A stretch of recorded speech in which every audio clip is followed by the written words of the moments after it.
आज की चर्चा में आपका स्वागत है। आजकल के यूट्यूबर्स को पता नहीं क्या हो गया है। उन्हें लगता है जैसे कंट्रोवर्सी ही सब कुछ है और कंट्रोवर्सी से ही उनकी चैनल चलेंगे, उनको व्यूज़ मिलेंगे और उनको पैसा मिलेगा। बड़ी ज़बरदस्त कंट्रोवर्सी चल रही थी अरमान मलिक के नाम की, जिसने कई सारी शादियां कर ली, उसके बाद में दो दो बीवियां रख रहे हैं और जिसकी शुरुआत ही कंट्रोवर्सी से हुई थी। नाम ही दूसरे का चुरा लिया, क्योंकि नाम से भी कंट्रोवर्सी शुरू होनी है ना। नाम तो उसका अलग से संदीप है।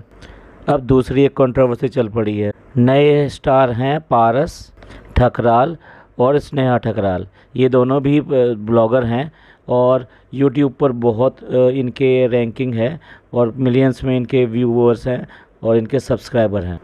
ये भी अपनी जो लड़ाई है ना, वो बिल्कुल चौक में ले आए हैं और हर तरह के एलिगेशन एक दूसरे पे लगा रहे हैं। जितने गंदे से गंदे एलिगेशन हो सकते थे वो सारे सारे ये लोग एक दूसरे पर लगा रहे हैं। एक के बाद एक प्रूफ लेकर आ रहे हैं, वीडियो रिकॉर्डिंग लेकर आ रहे हैं, चैट लेकर आ रहे हैं और फ़ोटोज़ लेकर आ रहे हैं। कुल मिला के ये है कि गंदगी पूरी की पूरी घर की निकाल कर बाहर रख दी है और लोगों को मौका दे रहे हैं कि वो उनके बारे में कुछ भी कहें। पारस ठकराल ये बेसिकली नाम है उस ब्लॉगर का जिसने कि अपनी शुरुआत जो की थी वो प्रैंक्स वीडियो बना बना के की थी। अब वो प्रैंक्स वीडियो भी इस स्नेहा के साथ ही बनाया करता था। सारे वीडियो अधिकतर जो है नकली और एक्सपोज्ड और प्लान किए हुए ऑलरेडी स्क्रिप्टेड वीडियो हुआ करते थे। लेकिन लोगों को तो देखने में मज़ा आता है, तो धीरे धीरे इनके व्यूज़ और ये सब बहुत ज़्यादा बढ़ते चले गए।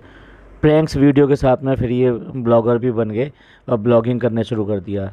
फिर स्नेहा से फिर शादी कर ली और सबसे ज़्यादा चर्चा में ये जब आए जब इन्होंने अपनी जो सुहागरात थी वो भी टेलीकास्ट कर दी, यानी कि उसको भी व्लॉग में डाल दिया।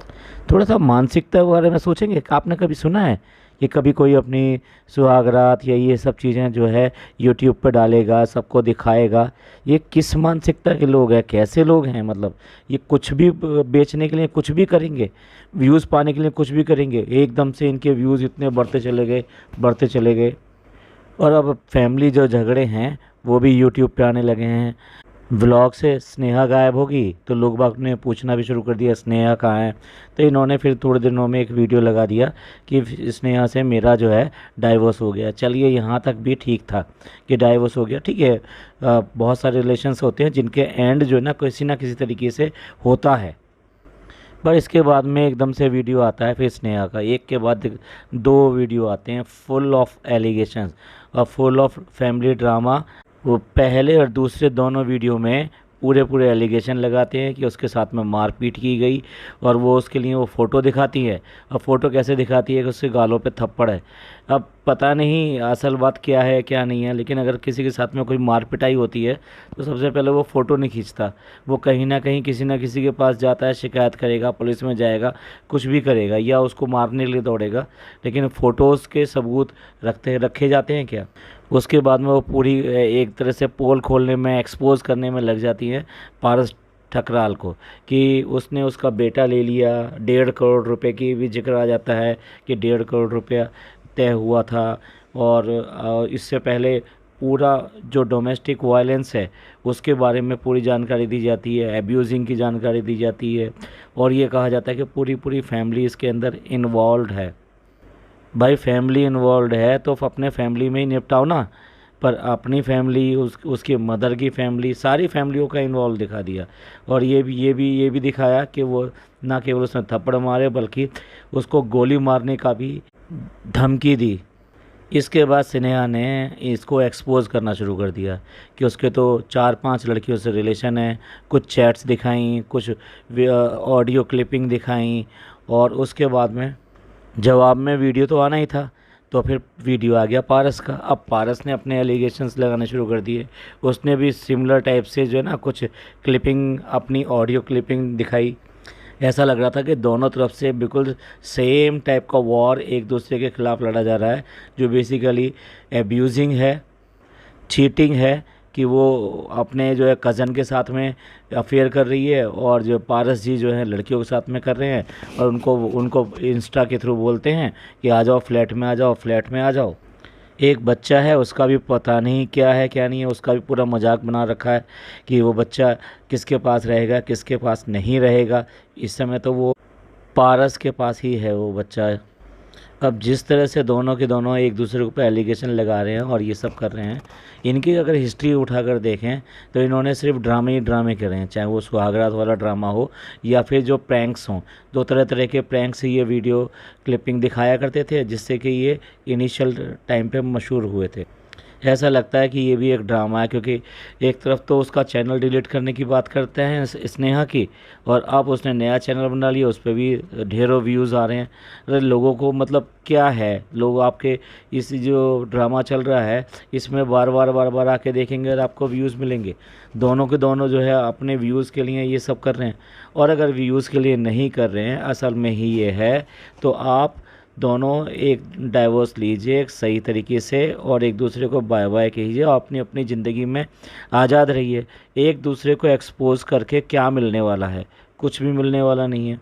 ये जो सारी की सारी एब्यूजिंग है और डोमेस्टिक वायलेंस है या फिर एक दूसरे के खिलाफ एलिगेशन है जो बेसिकली कैरेक्टर के ऊपर जाता है, ये सारी चीज़ें वीडियो ये आपके यूट्यूब पे डली हुई हैं। आज नहीं तो कल आपका ये जो बच्चा है ये भी बड़ा होगा, वो भी ये देखेगा या फिर लोग भी उससे पूछेंगे कि ये सब तुम्हारे माँ बाप के बीच में क्या था।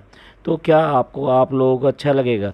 तो बेटर ये है कि अगर मान लीजिए कोई रिलेशन है, जो रिलेशन अब तक सही चल रहा था लेकिन अब सही नहीं चल रहा है, तो इट्स बेटर कि उस रिलेशन को प्रॉपरली और रेस्पेक्ट के साथ में उस रिलेशन को क्लोज़ करें।